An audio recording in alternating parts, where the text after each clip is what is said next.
Good morning everyone. फिर से आपका स्वागत है मेरी चैनल कुशाग्र क्लासेस में। तो ये जो वीडियो बन रहा है बच्चे, क्लास 10 का वीडियो बन रहा है। और पिछले क्लास में जो हमने किया था, क्लास 10 में हमने जो टॉपिक चालू किया था, हमने टॉपिक किया था pair of linear equation in two variable. ठीक है, तो जिस तरह मैंने कल जो क्लास चालू किया था, मैंने जो क्लास किया था उसमें आपको बेसिक आइडिया दिया था लीनियर इक्वेशन होता क्या है। ठीक है, कि कैसे स्ट्रेट लाइन होते हैं, कैसे उसमें कंडीशन होता है।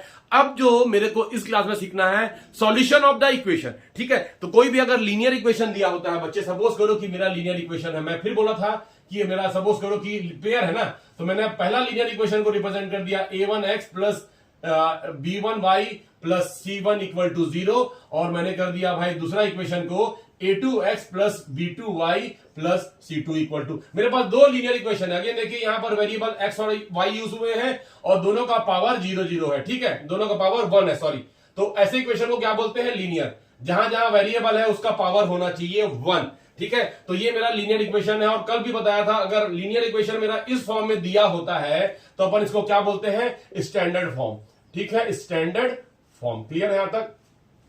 अब देखिए, अब जब भी मेरा इक्वेशन दिया रहेगा right hand side equal to 0 रहेगा तो 2 हमेशा मेरा स्टैंडर्ड इक्वेशन होगा। अब मेरा जो पहला इसका सॉल्यूशन ढूंढना है, तो मेरा जो होता है first is the graph method. अब ग्राफ मेथड हम करके कैसे इसका सॉल्यूशन ढूंढेंगे? देखिए, फिर से मैं कल का कुछ टॉपिक रिपीट कर रहा हूं। मैं बोल रहा हूं कि इस वाले लीनियर इक्वेशन का जो ग्राफ बनेगा that will be the straight line. इस वाले लीनियर इक्वेशन का जो ग्राफ बनेगा that will be the straight line. अब मेरे पास दो स्ट्रेट लाइन है, तो ध्यान दीजिए मैं क्या बोला कि मैंने क्या बोला कि मेरा, मान लीजिए मैंने पहला मैंने ये बनाया। ठीक है, मैंने ये बनाया पहला स्ट्रेट लाइन।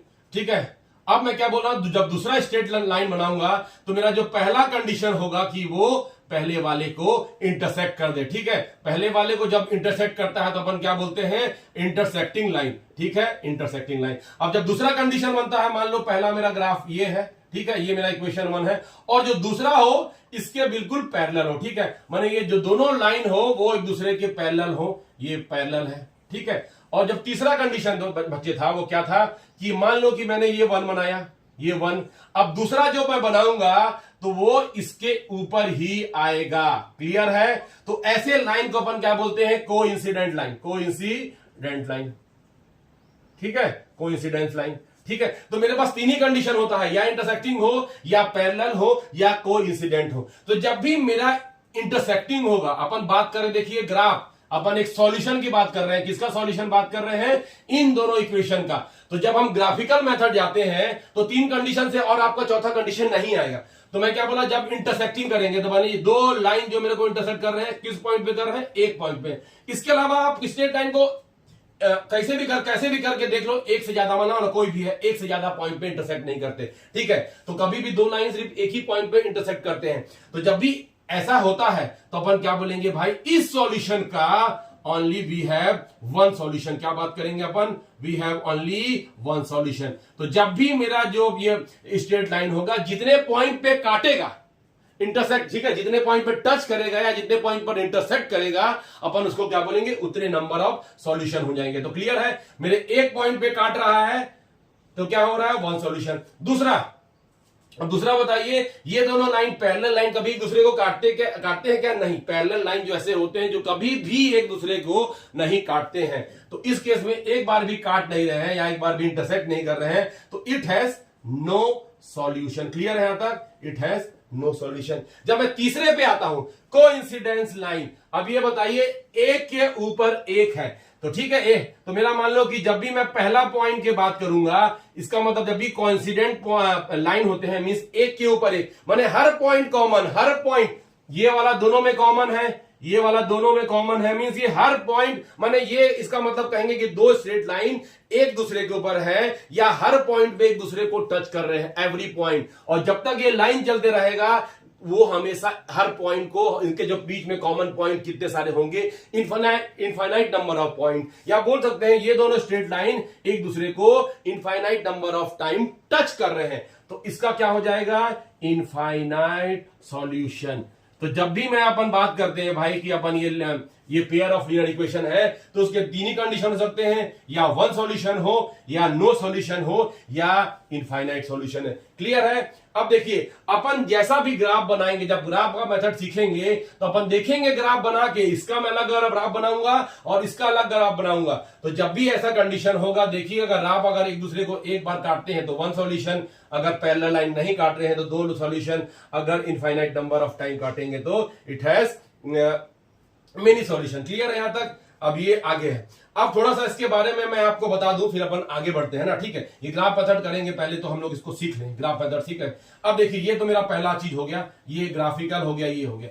अब देखिए, उसके बाद ये जब मैं ग्राफ मेथड सीखूंगा तो भाई मेरे को ग्राफ बनाना पड़ेगा और करना पड़ेगा जो हम लोग सीखेंगे। अब उससे पहले कुछ और चीज बात करता हूं। देखिए, अब मान लीजिए कि बिना ग्राफ मेरे को बनाए, बिना ग्राफ क्वेश्चन में पूछता भी आपके, मेरे को बिना ग्राफ बताए देखना है। बिना ग्राफ बनाऊंगा तो लंबा समय लगेगा, कई बार आता है कि एमसीक्यू में पूछ देता है। अब बिना ग्राफ बताए मेरे को बताना है कि भाई कैसा होगा, या वन सॉल्यूशन होगा, या टू सॉल्यूशन होगा, या मिनी सॉल्यूशन, जो भी है, ठीक है। तो अब मैं क्या बात करूं, तो मेरे को ध्यान दीजिए कि अगर जब भी मेरे को वन सॉल्यूशन होगा और मेरे को सिर्फ इक्वेशन देख के बात करना होगा, तो अब देखिए, ये मेरा स्टैंडर्ड फॉर्म है, पहला इक्वेशन का ये है, तो एक्स के सामने जो है वो ए है, एक्स के सामने जो है ए है, वाई के सामने है बी है।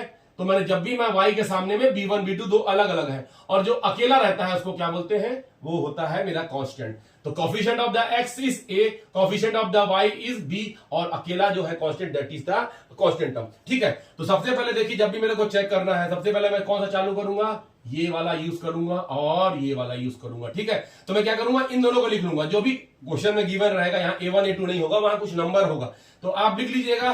तो मैं क्या करूंगा, सबसे पहले कोफिशिएंट ऑफ द एक्स को मैं बोलूंगा रेशियो में, तो a1/a2 होगा, ठीक है। उसके बाद मैं बगल में क्या रखूंगा, कोफिशिएंट ऑफ द वाई, तो b1/b2 होगा, ठीक है। अब ये जो भी वैल्यू कुछ ना कुछ होगा, अगर हम देखेंगे, हो सकता है, देखिए मैं जब रेशियो लिया हूं तो हो सकता है ये दोनों का रेशियो निकालने के बाद सिंप्लीफाई करना पड़ेगा, मैंने काटना पड़ेगा, देखिएगा। तो जब अगर ऐसा होगा तो दो कंडीशन हो सकता है कि या फिर ये इक्वल हो जाए या फिर ये इक्वल ना हो, इसके अलावा तो कोई कंडीशन नहीं है। या इक्वल होगा, भाई कोई नंबर किसी के इक्वल है या इक्वल नहीं है, तो मेरे को सबसे पहले डिसाइड करना है, अगर इक्वल नहीं होगा क्या होगा। तो मैं क्या बोल रहा हूं, सबसे पहले मेरे को x वाला कोफिशिएंट उठाइए, y वाला उठाइए और चेक करिए, अगर ये दोनों अनइक्वल आता है तो इसका मतलब क्या होगा, इट हैज वन सॉल्यूशन, माने वन सॉल्यूशन होगा। क्लियर है? इसके बाद आपको आगे बढ़ना ही नहीं है, आप इसको लिख के बोल दीजिए कि since this equation satisfied therefore it has only one solution. Clear है? हुआ समझ में? ये नॉट इक्वल टू, ध्यान दीजिए, पहला वाला नॉट इक्वल टू। अब सपोज करिए ये इक्वल आ गया, क्या आ गया, मान लीजिए बोल रहा हूं भाई, मैं बोल रहा हूं कि अगर ये आ गया मेरा a1/a2 और ये आ गया था आपका, ये इक्वल आ गया, ठीक है, ये आ गया b1/b2। क्लियर है? यहां तक समझ में आ गया। अब b1/b2 है। अब ठीक है, अब ये पिछले केस में अनइक्वल आया था, अब इस केस में इक्वल आ गया, तो आपको एक स्टेप और बढ़ना है। क्या बढ़ना है भाई, आपको ये कांस्टेंट वाला निकाल लेना है, इसका रेशियो। तो मैं निकाल लिया भाई इसका रेशियो, ठीक है। तो मैंने क्या बोला, जब पहले हम जो x और y को उठाएंगे अनइक्वल आएगा तो आपको फिनिश करना है, आपको डायरेक्टली बोलना है this equation has only one solution. जब ये इक्वल आएगा तो आपको ये तीसरा वाला, थर्ड वाला कांस्टेंट टर्म को उठा के उसका भी रेशियो लेना है। अब कंडीशन फिर वही है, अब तो ये तो मेरा इक्वल आ गया, अब ये हो सकता है ये इक्वल आए, हो सकता है इक्वल ना आए। तो उस केस में क्या करना पड़ेगा बच्चे, अगर ये अनइक्वल आएगा, क्या आएगा, मैं बोल रहा हूं, पहला बोल दिया हूं, अनइक्वल आएगा, तो इस केस में ये कौन सा होगा, it has no solution. Clear है? पहला वाला जो अनइक्वल था मेरा इक्वल आ गया, फिर मैं तीसरे वाले टर्म को इन्वॉल्व किया। अब अगर ये फिर अनइक्वल आएगा तो ये सॉल्यूशन क्या होगा, नो सॉल्यूशन, और इनके बीच में कौन सा ग्राफ बनेगा, पैरेलल लाइन। अब लास्ट कंडीशन बनता है भाई, a1/a2 इक्वल टू b1/b2। ये पिछले केस में अनइक्वल आया था भाई, ये हो सकता है इक्वल आ जाए, तो ये क्या हो गया, ये तीसरा कंडीशन जब भी आता है, इट मींस इट है this system of the solution, this system of the equation has many या इनफाइनाइट सॉल्यूशन। तो तीन ही कंडीशन मान रहे, ध्यान दीजिए। पहले केस में दोनों को उठाऊंगा, फर्स्ट टू को अनइक्वल आएगा तो डायरेक्टली बोल दिए वन सॉल्यूशन। अगर ये इक्वल आता है तो आपको तीसरा वाला टर्म को उठाना है, कांस्टेंट टर्म को, रेशियो निकाल के फिर कंपेयर करिए। अगर ये दोनों ये दिनों आपका आ गया अनइक्वल, इसका मतलब ये पैरेलल लाइन है, और अगर इक्वल आ गया इसका मतलब ये माने कोइंसिडेंट लाइन है। ठीक है, अब ये क्लियर हो गया। अब जब भी ऐसा आएगा, कई बार आपको आपका पूछता है, अगर ऐसा वन सॉल्यूशन वाला आपका कंडीशन आ रहा है तो अपन क्या बोलते हैं इसको, कंसिस्टेंट सॉल्यूशन। ठीक है, अपन क्या बोलते हैं भाई, कंसिस्टेंट इक्वेशन है, कंसिस्टेंट सॉल्यूशन। ठीक है, this system of equation is a consistent equation. ठीक है, कंसिस्टेंट बोलते हैं, क्या है, सॉल्यूशन आएगा। अब देखिए इस केस में भी आ रहा है तो अपन क्या बोलते हैं, ये कंसिस्टेंट सॉल्यूशन बोलते हैं, या कंसिस्टेंट सिस्टम। ठीक है, जिस केस में सॉल्यूशन आएगा तो अपन क्या बोलेंगे, कंसिस्टेंट, और जिसमें सॉल्यूशन नहीं आ रहा है, नो सॉल्यूशन, तो क्या बोलते हैं, इनकंसिस्टेंट। इनकंसिस्टेंट। ठीक है, समझ में आया आपको, इनकंसिस्टेंट, कंसिस्टेंट, और ये कंसिस्टेंट। समझ में आया, जिसमें नो सॉल्यूशन होगा वो इनकंसिस्टेंट होगा, जिसमें सॉल्यूशन होगा वो कंसिस्टेंट होगा। अब ठीक है, तो जब भी आपको कभी भी क्वेश्चन में दिया रहेगा भाई कि आपको क्वेश्चन दिया और पूछेगा बताओ कि कौन सा कंसिस्टेंट है, कौन सा कंसिस्टेंट नहीं है, तो जिसके सॉल्यूशन आएंगे, माने जिसका एक सॉल्यूशन हो या जिसके infinite solution, they are consistent, और जिसका सॉल्यूशन नहीं आ रहा है दे आर इनकंसिस्टेंट। ठीक है, उसके बाद ये वाले को थोड़ा सा ध्यान दीजिए कि जब भी मेरा इनफाइनाइट सॉल्यूशन है, इसको अपन बोलते हैं कि डिपेंडेंट कंसिस्टेंट। क्या होते हैं, डिपेंडेंट। ठीक है, कंसिस्टेंट है पर एक छोटा सा उसका और नेम दे दिया है, डिपेंडेंट कंसिस्टेंट। ठीक है, यहां तक तो ये आपको याद रखना है, ये condition, intersecting line one solution, ये कंडीशन तो कंसिस्टेंट, पैरेलल लाइन दो सॉल्यूशन, ये कंडीशन तो inconsistent, coincident line infinite solution, ये कंडीशन तो कंसिस्टेंट सॉल्यूशन। तो क्लियर है कि किसी भी इक्वेशन को हम देख के कैसे बताएंगे कि कंसिस्टेंट है या इनकंसिस्टेंट है।